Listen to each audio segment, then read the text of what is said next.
najata minan nari wal afwa 'indal hisab. Ya Allah, kami berharap tetap masih ketemu ya Allah Eril ini ya Allah dalam berbagai keadaannya nanti ya Allah yang kau putuskan, yang kau takdirkan, dan mudah-mudahan masih bisa dimakamkan dengan pemakaman yang sangat layak buat beliau ya Allah, bisa dibawa kembali ke tanah air jenazahnya, amin.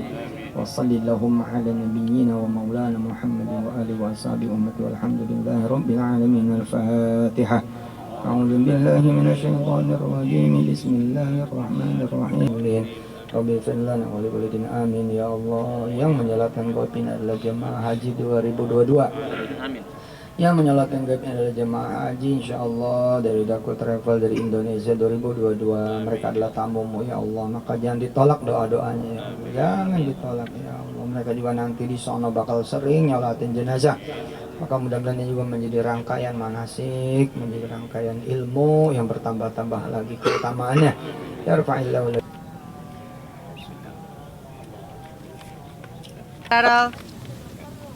Bismillahirrahmanirrahim. Ya. Yuk. Ya, Pak Ustadz bisa dijelaskan agenda hari ini?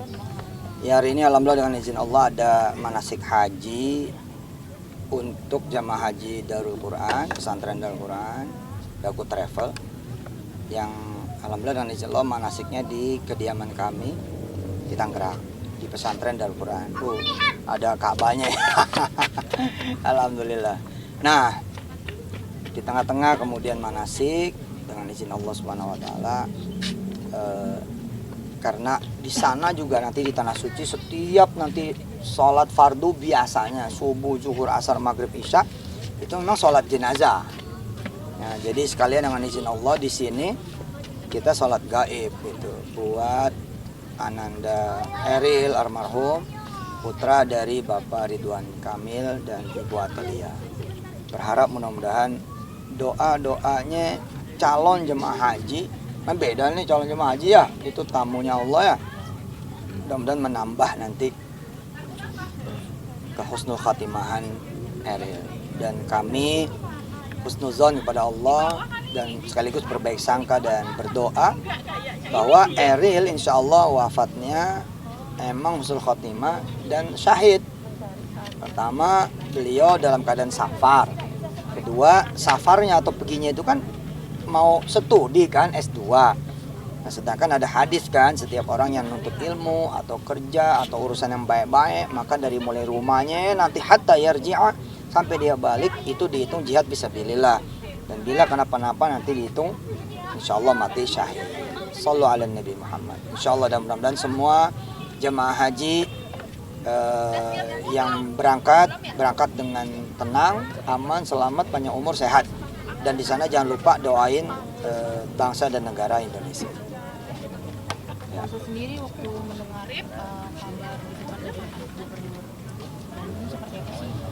Ya, bismillahirrahmanirrahim, wala ria'an wala sum'ah, tanpa bermaksud ria dan sum'ah. Kebetulan dengan izin Allah kami punya banyak jaringan rumah tahfiz, punya banyak jaringan pesantren.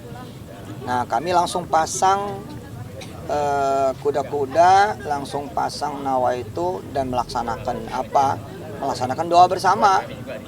Dan kami udah kabarkan juga Pak RK sebagai berita gembira, kami di ekosistem Darul Quran, puluhan cabang pesantren, ribuan cabang rumah tahfiz, takhasus, akademi tahfiz, rumah Quran dan lain sebagainya yang menjadi irisan Darul Quran, dan kami semua kami melakukan doa bersama nih 7 hari gitu. Minimal Fatihah setiap habis sholat fardu gitu untuk pencarian jenazah dan lain sebagainya, pencarian Eril. Dan alhamdulillah sudah terlaksana dengan baik. Terima kasih juga buat semua ekosistem Darul Quran yang sudah benar-benar mendoakan Ananda Eril dan bahkan keluarga dari Pak RK dan Ibu. Semoga ini semua bukan pansos, bukan ria, nggak ada urusannya. Ini benar-benar busyra gitu ya, berita gembira bahwa Pak RK tidak sendirian, Ibu juga tidak sendirian, semuanya dari seluruh elemen bangsa menemani gitu. Insya Allah menemani, bukan untuk nyari panggung atau hal-hal yang sifatnya pengen dipuji apa enggak, insya Allah. Nah, kejadian ini kan juga yang ikut turut berduka kan gak hanya dari rakyat Bandung tapi juga rakyat Indonesia. Iya. Pak Ustadz juga ikut mendoakan. Iya, ini luar biasa ya teman-teman MUI Jawa Barat itu ya, MUI Bandung dan masyarakat Jawa Barat itu bergerak semua doa mendoakan itu. Nah, kota-kota yang lain, provinsi-provinsi yang lain, daerah-daerah yang lain juga pada ikut bergerak tuh doa mendoakan. Bahkan saya melihat yang lintas agama pun mendoakan ini luar biasa ini gitu. Artinya kebersamaannya luar biasa lah gitu. Mudah-mudahan semua didengar oleh Allah Jalla Jalaluhu. Amin. Saya rasa ya semua ayah, semua ibu ya, apalagi ketika melihat beberapa postingan dari berbagai pihak, Pak RK di pinggir sungai, dengan ibu di pinggir sungai, dengan adiknya Eril di pinggir sungai, apalagi pas Pak RK tuh pakai tongkat tuh ya, kayu gitu, pinggir-pinggir tuh nyarinya itu tuh menyayat hati gitu ya.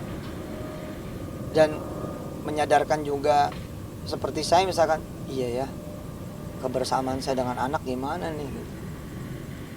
Kita nggak tahu kapan kita berpisah dari anak, dari istri, dari orang tua, dari keluarga. Jadi quality time gitu kan, ada kemudian keinginan untuk meningkatkan hubungan di dalam keluarga gitu. Jadi mudah-mudahan ini juga jadi pahala tersendiri buat almarhum, menyadarkan orang banyak bahwa ada harta kamu loh yang luar biasa, yakni anak gitu ya, atau sebaliknya orang tua, atau abang atau adik. Maka kalau masih pada komplit, ya bersyukurlah pada Allah gitu, dan manfaatin betul itu kebersamaan itu. Ya kira begitu. Selama seorang Ridwan Kamil dan keluarga yang tampak hatinya pasti hancur, itu dari sisi keluarganya gimana? Iya, nampaknya Pak RK juga menyadari bahwa semua adalah milik Allah kan. Di dalam salat Isya dan Maghrib tadi kami membawakan ayat dengan izin Allah di belakang para calon jemaah haji 2022 dari Daku Travel. Kami sampaikan bahwa mereka yang diuji oleh Allah salah satu dengan kematian, lalu kemudian bisa bersabar dan percaya, meyakini, mengatakan bahwa inna lillahi wa inna ilaihi raji'un, sesungguhnya semua juga milik Allah, jadi ya kembalinya pada Allah juga, maka buat dia itu pahalanya gede banget itu. Nah, insya Allah Pak RK udah mengajarkan arti ketabahan dengan ibu ya, arti kesabaran, dan ini juga menjadi pahala tersendiri lagi buat almarhum gitu. Jadi banyak pelajaran, karena emang Rasulullah juga bilang di balik kematian itu ya mau izoh gitu, ada pengajaran buat orang yang pada hidup. Masya Allah.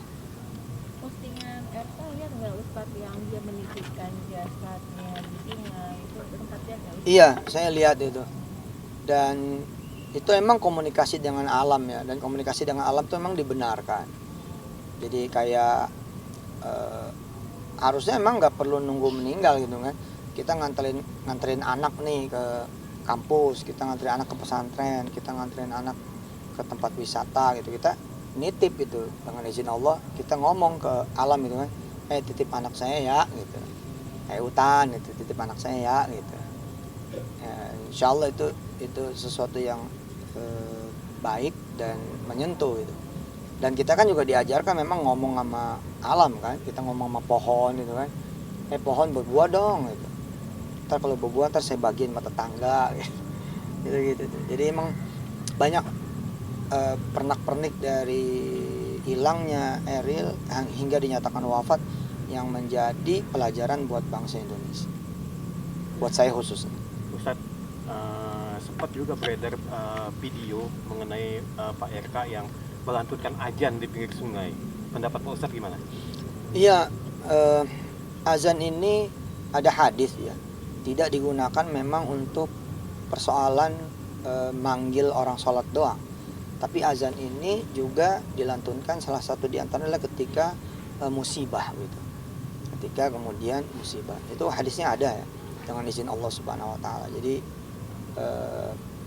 RK nampaknya tahu ini karena beliau juga banyak teman ulama, banyak teman kiai, dan memang di antara programnya kan memang ngirimin ustadz-ustadz kan, ustazah-ustazah, ulama-ulama Jawa Barat keliling dunia kan, belajar bahasa Inggris di Eropa, di Inggris Raya, belajar ke Amerika dan sebagainya. Jadi beliau tahu gitu bahwa di antara salah satu fungsi azan juga untuk menolak bala atau ketika bersedih musibah gitu. Tapi Pak Ustadz sendiri kenal nggak sih Pak Ustadz dengan sosok Eril sendiri Pak Ustadz? Kita mengenalnya dari postingan Bu Atalia kan, beberapa waktu sebelum berangkat ke Swiss itu, yang ada di Instagram Bu Atalia kalau nggak salah kan. Selebihnya emang nggak banyak ekspos juga gitu, dan itu menurut saya sih hebat ya, anak seorang gubernur, nggak petantang petenteng, nggak belagu, nggak sombong, adem kayak ayahnya gitu. Luar biasa kayak ibunya. Kalau postingan Pak RK yang tadi siang menurut ibunya, Pak Ustadz udah lihat Belum lihat. Kayak apa itu? Jadi pas datang dari bandara menuju ke rumah tuh langsung mendatangi sang ibu gitu, langsung memeluk. Allah. Emang ibunya tuh udah sepuh. Dan doanya itu makbul. Dan Pak RK itu berkali-kali cerita, termasuk ke saya lebih dari 2-3 kali cerita. Ustadz, doa ibu saya itu, gitu. Dia bangga sekali masih punya ibu dan doa yang makbul dari ibunya. Maka tidak heran kalau kemudian habis mendarat langsung ketemu ibunya, karena pasti kan Pak RK minta doa dari ibunya untuk cucunya kan, yakni untuk almarhum Eril. Itu juga lagi-lagi pelajaran lagi itu buat kita semua gitu.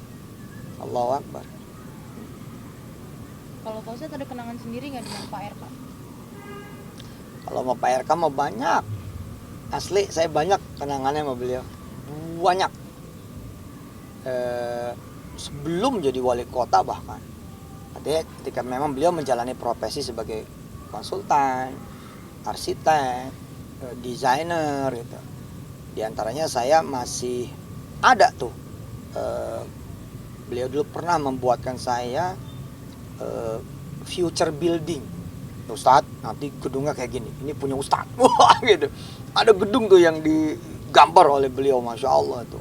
Judulnya tuh IEM Tower. Wih. Oh, baik itu. Allahu Akbar. Iya, 19 lantai. Nah, terus kami sering bicara-bicara tentang mimpi, tentang impian, tentang doa ibu, tentang keluarga, tentang bagaimana kalimat yang baik, omongan yang baik, ucapan yang baik, jatuhin omongan, bermimpi yang besar gitu. Pak RK juga suka cerita tentang perjalanannya gitu. Dekat saya, alhamdulillah. Dekat.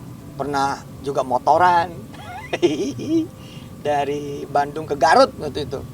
Alhamdulillah. Masya Allah. Mudah-mudahan Pak RK bukan cuma tegar dan sabar, tapi cepat punya cucu. Insya Allah. Sebagai gantinya, tentu tidak akan tergantikan, tapi sebagai hadiah dari Allah Subhanahu Wa Taala. Dan mudah-mudahan terus nanti nggak ada anak turunannya tidak menikah, semuanya menikah, dan tidak ada anak turunannya tidak punya anak, nanti punya anak turun semua sampai akhir zaman, dan panjang-panjang umurnya, amin, sehat, barokah, bahagia, dan tetap iman Islam. Ustadz, sedikit mungkin soal warga Bandung lagi nih yang datang ke rumah dan mengirimi karangan bunga gitu dari ujung ke ujung gitu. Mungkin Ustadz sendiri. Ya emang ini cara Allah ya, kita melihat ya bagaimana orang yang sudah wafat, yang sudah meninggal bisa dengan tanda petik, dengan izin Allah memberi rizki. Itu sebenarnya rizki kan buat tukang bunga dengan ekosistem bunganya kan, ya kan? Ya. Betul nggak? Orang pada mesen karangan bunga, ini kan berarti ada bambu, ada kayu, ada bunga, ada pekerja, ada yang nganter.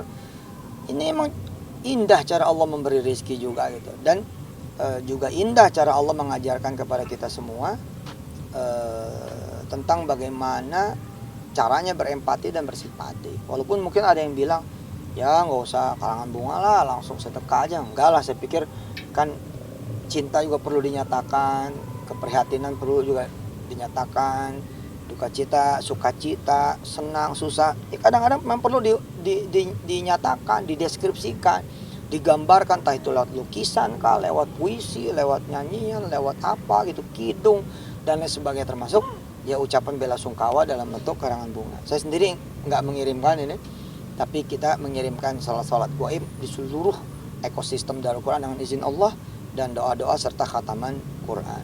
Shallallahu ala Nabi Muhammad. Boleh minta doa untuk kabarin Pak. Insya Allah mudah-mudahan doa-doanya semua yang berdoa dikabul sama Allah Subhanahu Wa Taala, dan sholat gaibnya semua yang pada sholat gaib juga diterima oleh Allah Subhanahu Wa Taala. Dan kita tetap berharap ya, mudah-mudahan jenazah ketemu, betul nggak? Dan kemudian bisa dibawa ke tanah air gitu, dalam keadaan apapun insya Allah, mudah-mudahan. Dan ya kita terus berbaik sangka pada Allah, ketemu insya Allah, mudah-mudahan, amin. Oke.